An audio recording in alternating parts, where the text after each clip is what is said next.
اپنے معاشرے کی فکر ہونی چاہیے،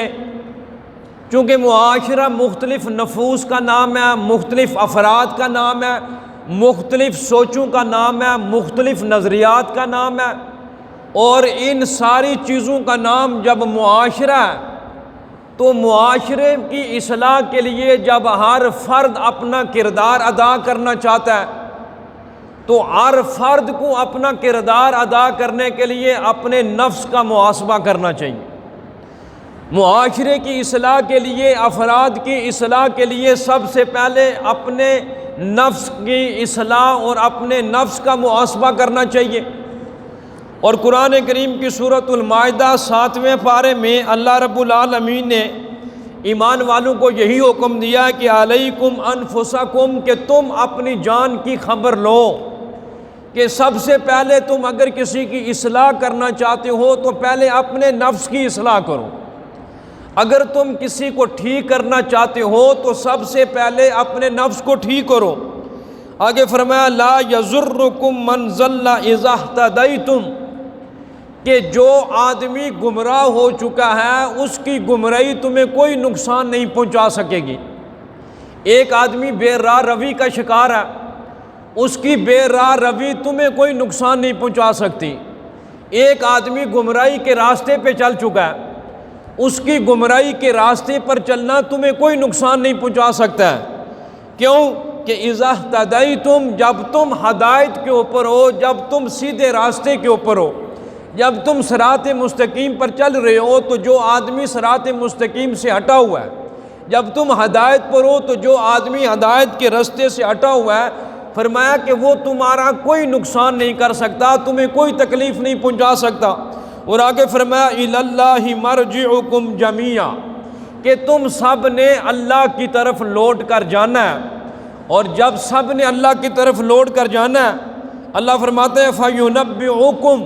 پھر میں تمہیں اس بات پہ تنبیہ کروں گا۔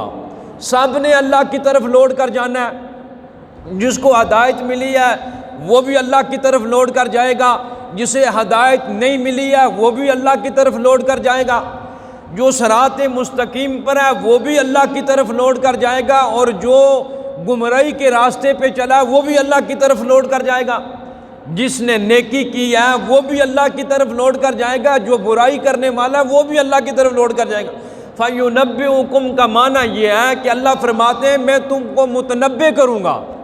کب متنبع کرو گے؟ اللہ فرماتے ہیں جب تم میری دربار میں حاضر ہوں گے، جب میری بارگاہ میں آؤ گے تب میں تمہیں متنبع کروں گا۔ بما کنتم تعملون، ہر اس چیز پر میں تمہیں متنبع کروں گا جو دنیا میں تم عمل کر کے آئے تھے۔ یعنی کہ کوئی انسان کا عمل ایسا نہیں ہے جو اللہ تبارک و تعالیٰ سے مخفی ہے، انسان کا کوئی عمل ایسا نہیں ہے جو اللہ کی نگاہ سے پوشیدہ ہے، انسان کا کوئی عمل ایسا نہیں ہے کہ جس عمل سے اللہ بے خبر ہے۔ انسان کے اعمال سے دوسرا انسان بے خبر رہ سکتا ہے، لیکن اللہ انسان کے کسی اعمال میں سے بھی بے خبر نہیں ہے۔ اب قرآن کریم کی یہ ایک آیت مبارکہ تھی جو 7ویں پارے سورۃ المائدہ میں تھی۔ اب قرآن کریم کی جو دوسری آیت حامیم 26واں پارہ سورۃ الحجرات میں اللہ فرماتے ہیں یا ایھا الناس، پہلی آیت میں فرمایا یا ایھا الذین آمنوا، اے وہ لوگوں جو ایمان لائے ہو، اور یہاں فرمایا یا ایھا الناس، یہاں ساری انسانیت کو مخاطب کیا۔ انسانیت میں حضرت آدم علیہ السلام سے لے کر قیامت تک جتنے بھی لوگ آئیں گے، چاہے وہ جس مرضی مذہب کے پیروکار ہوں، چاہے وہ جس مرضی ملک کے رہنے والے باشندے ہوں، چاہے وہ جس مرضی خاندان سے تعلق رکھتے ہوں، چاہے ان کی زبان فارسی ہے، عربی ہے، اجمی ہے، پنجابی ہے، ان کی زبان کی کوئی تفریق نہیں ہے، ان کے ملک کی کوئی تفریق نہیں ہے، ان کے مذہب کی کوئی تفریق نہیں ہے، ان کے خاندان کی کوئی تفریق نہیں ہے، ان کی قومیت کی کوئی تفریق نہیں ہے۔ یا ایھا الناس کا لفظ اللہ قرآن کریم میں جہاں بھی ارشاد فرماتے ہیں اس میں صرف ایمان والے مراد نہیں ہوتے ہیں، اس میں ساری انسانیت ہوتی ہے، اور انسانیت میں ہر مذاہب کے لوگ آتے ہیں۔ اللہ نے مخاطب کر کے فرمایا انا خلقناکم، کہ میں نے تمہیں پیدا کیا ہے۔ اب ظاہر ہے ہندو کو اللہ نے پیدا کیا ہے، مسلمان کو بھی اللہ نے پیدا کیا، یہودی کو بھی اللہ نے پیدا کیا، عیسائی کو بھی اللہ نے پیدا کیا۔ اس لیے اللہ نے پیچھے لفظ استعمال کیا یا ایھا الناس، اے لوگو، کہ انا خلقناکم من ذکر و انثی، کہ میں نے تمہیں ایک مرد اور ایک عورت سے پیدا کیا ہے۔ اب جس مرد سے اللہ نے انسانیت کو پیدا کیا ہے وہ جناب حضرت آدم علیہ السلام ہے، اور انثی عورت سے میں نے تمہیں پیدا کیا۔ اب حضرت حوا ہماری ماں ہے، اللہ نے ساری انسانیت کو حضرت حوا اور حضرت آدم علیہ السلام کی نسل سے پیدا کیا۔ اب جب اللہ نے پیدا کیا ایک مرد سے ایک عورت سے، آگے فرمایا وَجَعَلْنَاكُمْ شُعُوبًا وَقَبَائِلًا، پھر میں نے تمہیں شعوب، یہ شعب کی جمع ہے، یہ قبیلے کو کہتے ہیں، وَقَبَائِلًا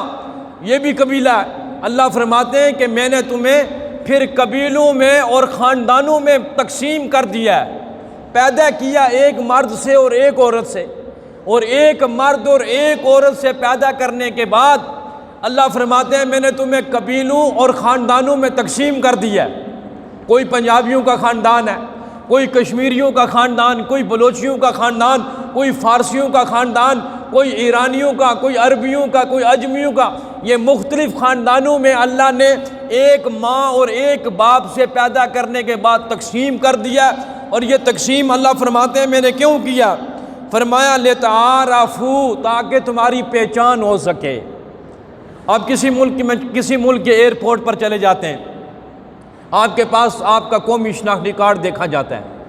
آپ کے ہاتھ میں پاسپورٹ ہوتا ہے، اس پاسپورٹ کو دیکھا جاتا ہے۔ اب ایک ایئرپورٹ ہے اور اس ایئرپورٹ پہ کوئی آدمی نیو یارک کی طرف جانے والا ہوتا ہے، کوئی لندن جانے والا ہوتا ہے، کوئی جاپان، پیرس اور کوئی عرب ممالک میں جانے والا ہوتا ہے، کوئی کس فلائٹ کے انتظار میں ہوتا ہے۔ اب وہاں آپ کو پہچاننے کے لیے، شناخت کے لیے آپ کا پاسپورٹ اور شناختی کارڈ چیک کیا جاتا ہے، اور وہ پاسپورٹ اور وہ شناختی کارڈ جو ہوتا ہے وہ آپ کی پہچان کے لیے ہوتا ہے، آپ کی شناخت کے لیے ہوتا ہے کہ یہ پاکستان کا باشندہ ہے، یہ سعودی عرب کا باشندہ ہے، یہ افغانستان کا باشندہ ہے، یہ ہندوستان کا باشندہ ہے۔ اللہ فرماتے ہیں میں نے تمہیں قبیلوں اور خاندانوں میں اس لیے تقسیم کیا تاکہ تمہاری پہچان ہو جائے۔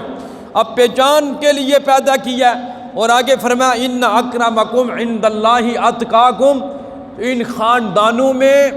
اور ان قبیلوں میں اللہ فرماتے ہیں کسی کو فوقیت اور برتری حاصل نہیں ہے۔ اب کوئی خاندان یہ کہے کہ میں دوسرے خاندان سے بہتر ہوں، کوئی قبیلہ یہ کہے کہ میں دوسرے قبیلے سے بہتر ہوں،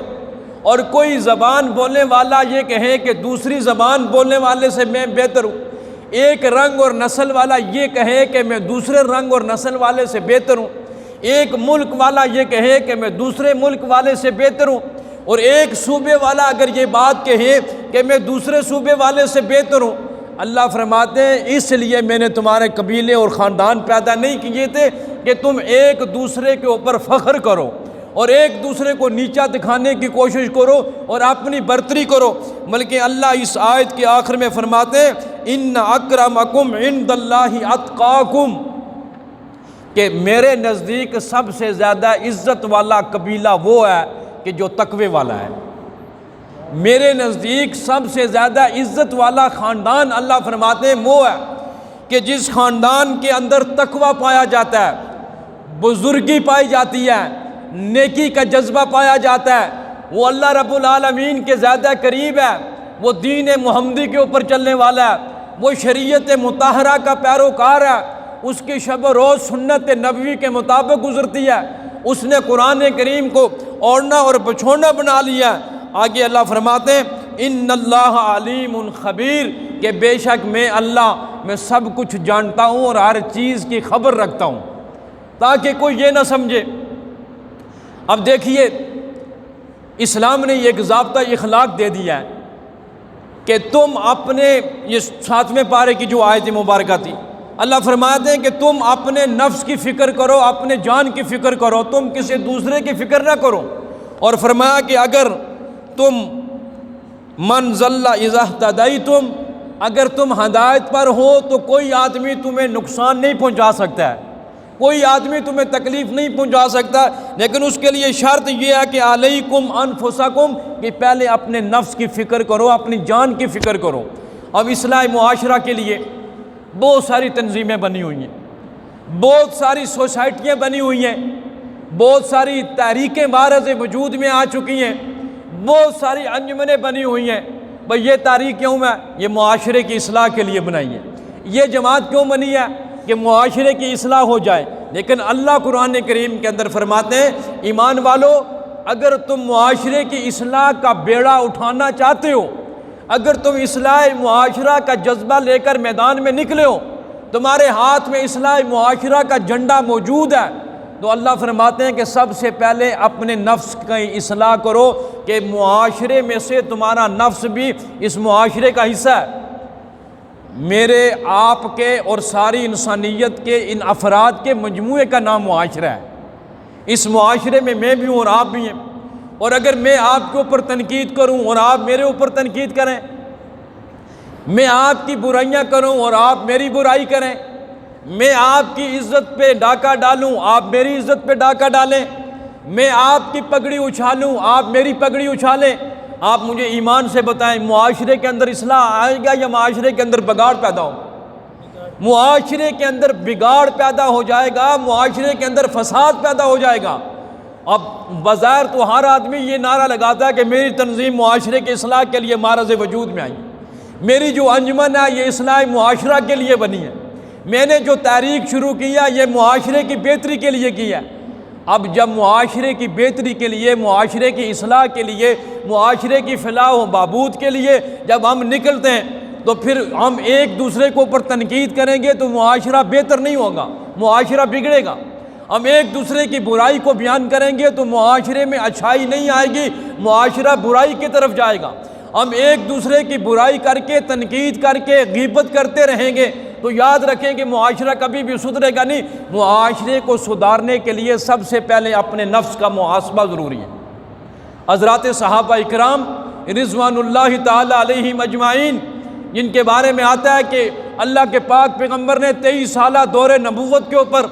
سب سے زیادہ جس چیز کے اوپر توجہ دی وہ یہ تھی کہ اس معاشرے کو ایک اسلامی نہج کے مطابق تیار کیا جائے۔ جب معاشرہ اسلامی نہج کے مطابق تیار ہو جاتا ہے،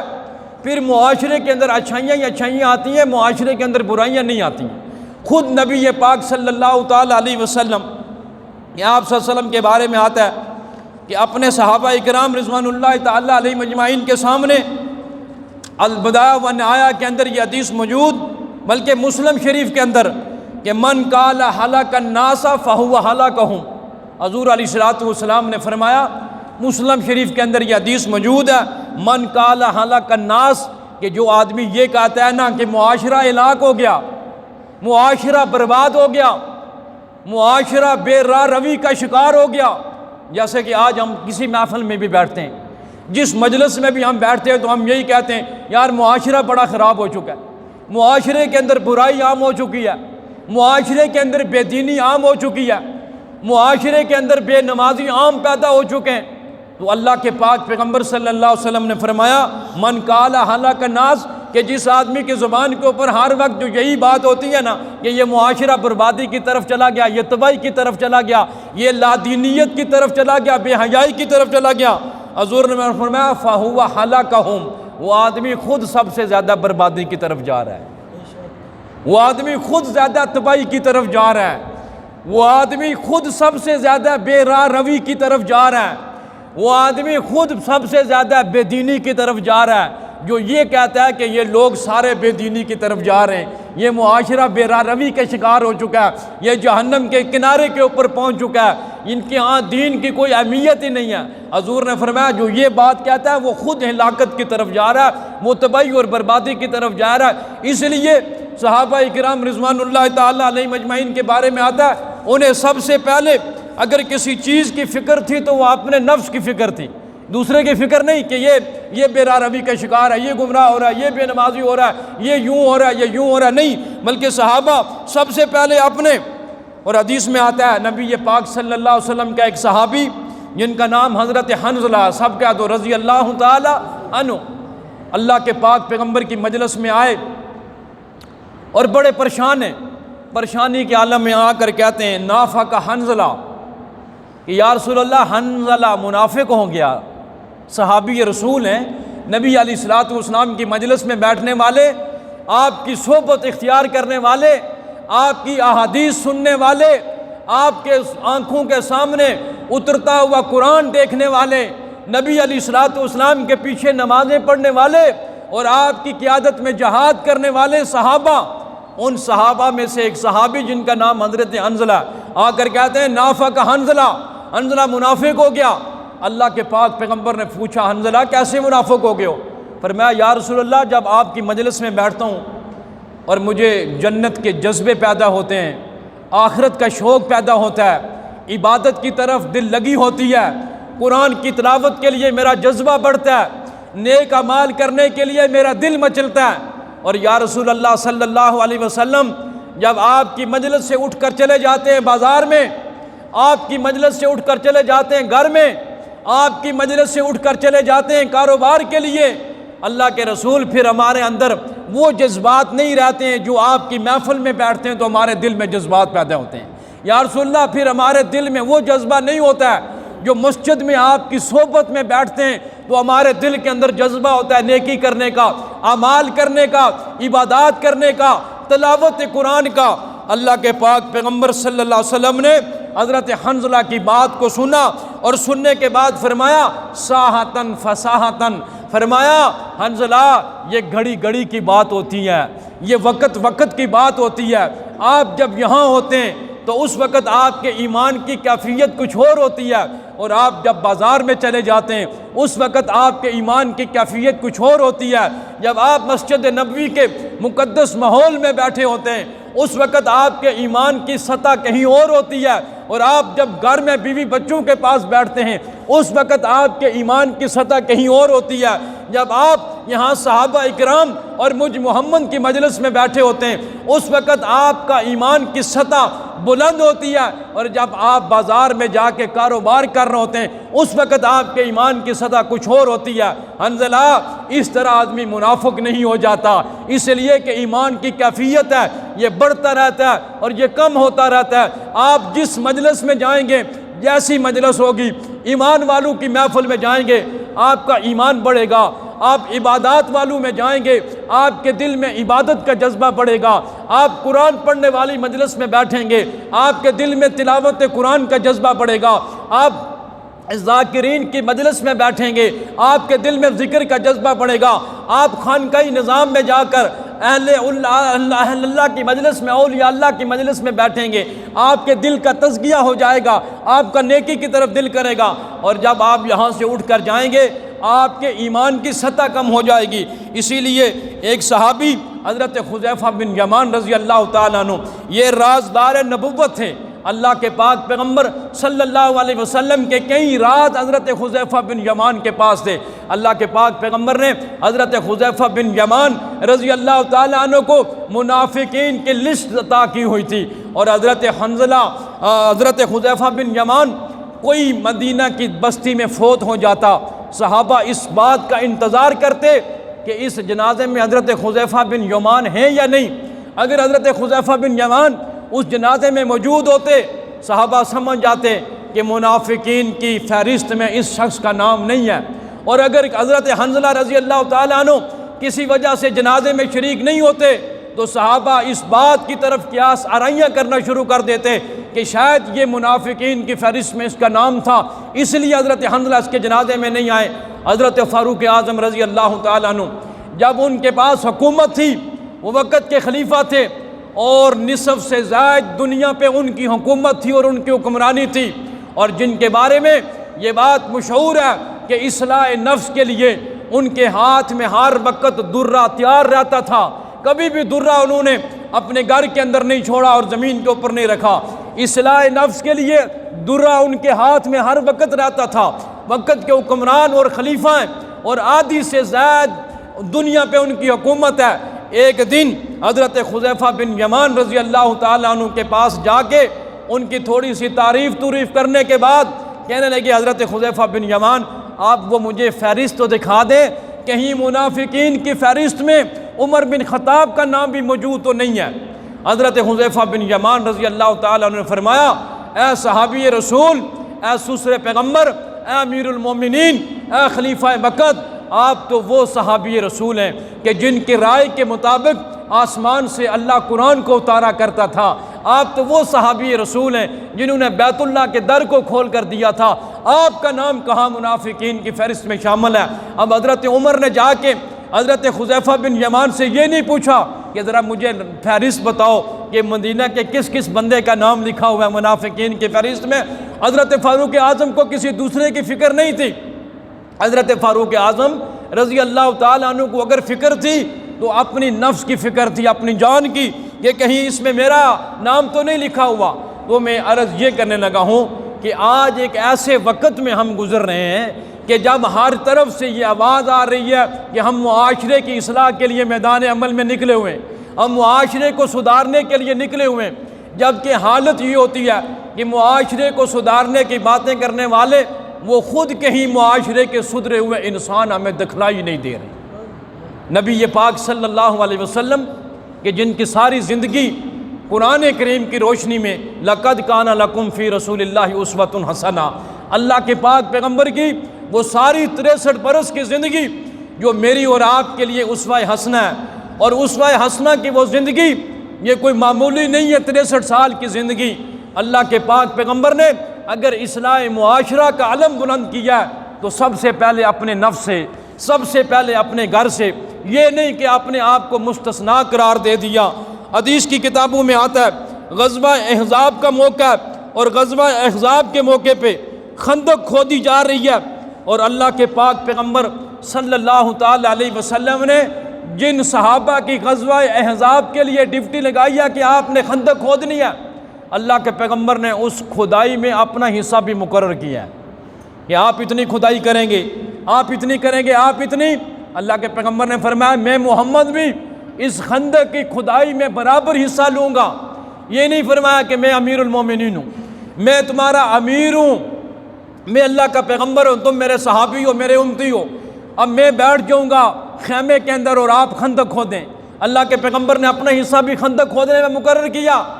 اور اس وقت بھوک، افلاس اور تنگ دستی کا عالم تھا۔ ایک صحابی رضی اللہ تعالیٰ عنہ نے اپنے پیٹ کے ساتھ پتھر باندھا ہوا تھا۔ یہ پتھر پیٹ کے ساتھ باندھنے کا ہم کتابوں کے اندر پڑھتے ہیں نا،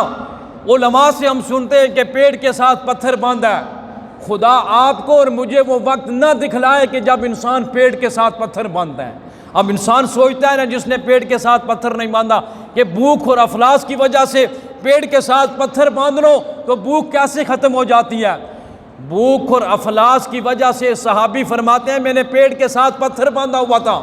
انتہائی کمزوری ہو چکی تھی، میں کھڑا نہیں رہ سکتا تھا، میں نے پیٹ کے ساتھ پتھر باندھا تاکہ میرا جسم بوجھل ہو جائے اور میں گرنے سے بچ جاؤں۔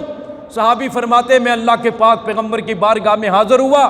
کہ غزوہ احزاب کے لیے خندق کھود رہے، بھوک، افلاس اور تنگدستی کا عالم ہے۔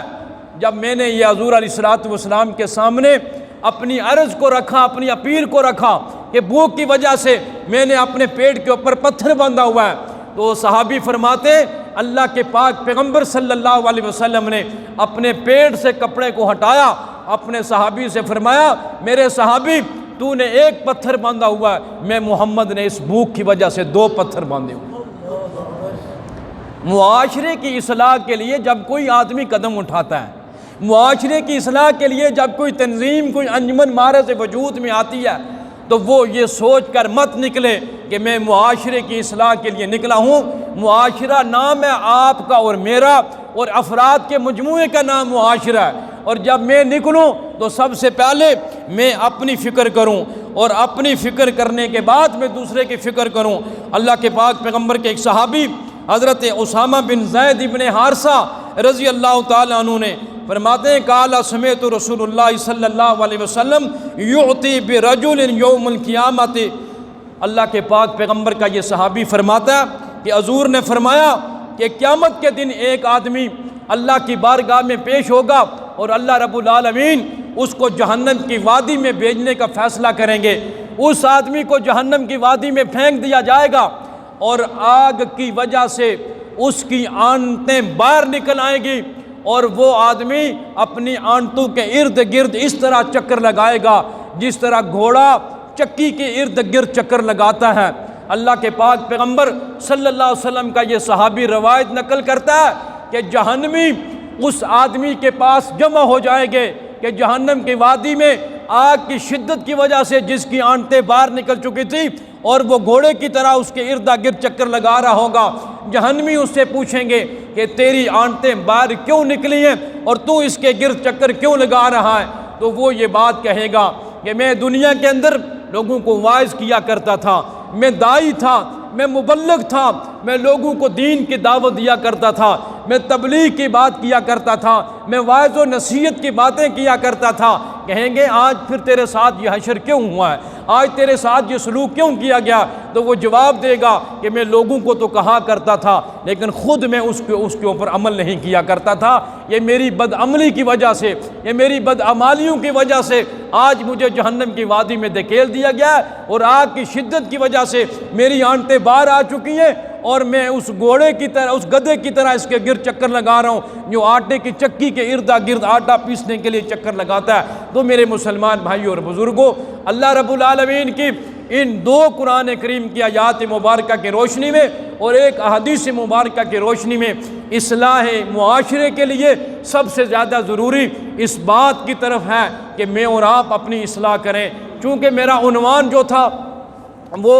حج بیت اللہ اور اس کے حقائق تھے، لیکن آج مجھے کچھ دوستوں نے اس عنوان پر کچھ معروضات پیش کرنے کے لیے اپنی خواہشات کا اظہار کیا تھا، لیکن بدقسمتی کہ ان میں سے آج ایک بھی یہاں پہ موجود نہیں ہے، اور انہوں نے اپنے علاقے کے اندر اسی طرح کی ایک انجمن اور ایک تنظیم قائم کی ہوئی تھی جس کا نام مثالی گہوں اور مثالی معاشرہ تھا، اور ان کی اس آخری تقریب میں خود بھی مدعو تھا اور میں گیا۔ میں نے اس تقریب کو اپنی آنکھوں کے ساتھ دیکھا اور ان کی تقریب اور ان کا جو نصب العین اور جو طریقہ کار تھا وہ مجھے پسند آیا۔ تو انہوں نے کہا تھا کہ ہم اپنے علاقے کی 4 جامع مساجد کے وار ہر جمعۃ المبارک میں میٹھے پانی کی سبیل بھی لگاتے تھے۔ انہوں نے کہا کہ آج ہماری تنظیم کے نمائندے یہاں پہ آئیں گے اور یہاں میٹھے پانی کی سبیل بھی لگائیں گے، اور آپ پھر ہمارے مثالی گاؤں اور مثالی معاشرے کی کارکردگی ان کے سامنے رکھیں تاکہ تحصیل ڈڈیال کا ہر گہوں مثالی گہوں بن جائے، تحصیل ڈڈیال کا سارا معاشرہ مثالی معاشرہ بن جائے، اور ان کی اس تنظیم میں بغیر تفریق کے مسلک، بغیر کسی تفریق کے قومیت کے، بغیر تفریق کی زبان کے، بغیر تفریق کے کسی گاؤں کے، وہ لوگ مل جل کر اپنی اس بستی کے اندر اصلاح معاشرہ کے لیے کام کرتے ہیں، اور اس کے فوائد دیگر قرب و جوار کے گاؤں اور دیہات پر مرتب ہو رہے ہیں۔ تو انہوں نے مجھے کہا تھا اس عنوان کو سامنے رکھیں اور ہم بھی آئیں گے، اور بقیہ نماز کے بعد جو ہمارے دفتر میں مخصوص لوگ بیٹھتے ہیں ان کے ساتھ ہم نشست کریں گے۔ شاید وہ آج کسی وجہ سے نہیں آ سکے، آئندہ یا اس سے آئندہ جمعہ کو وہ آئیں گے، تو انشاءاللہ آئندہ جمعہ پھر ہم اپنے اسی عنوان حقیقت حج بیت اللہ اور حج کے فضائل اور مناقب پر گفتگو کریں گے۔ اللہ مجھے بھی اور آپ کو بھی عمل کرنے کی توفیق نصیب فرمائے۔ وآخر دعواہم ان الحمد للہ رب العالمین۔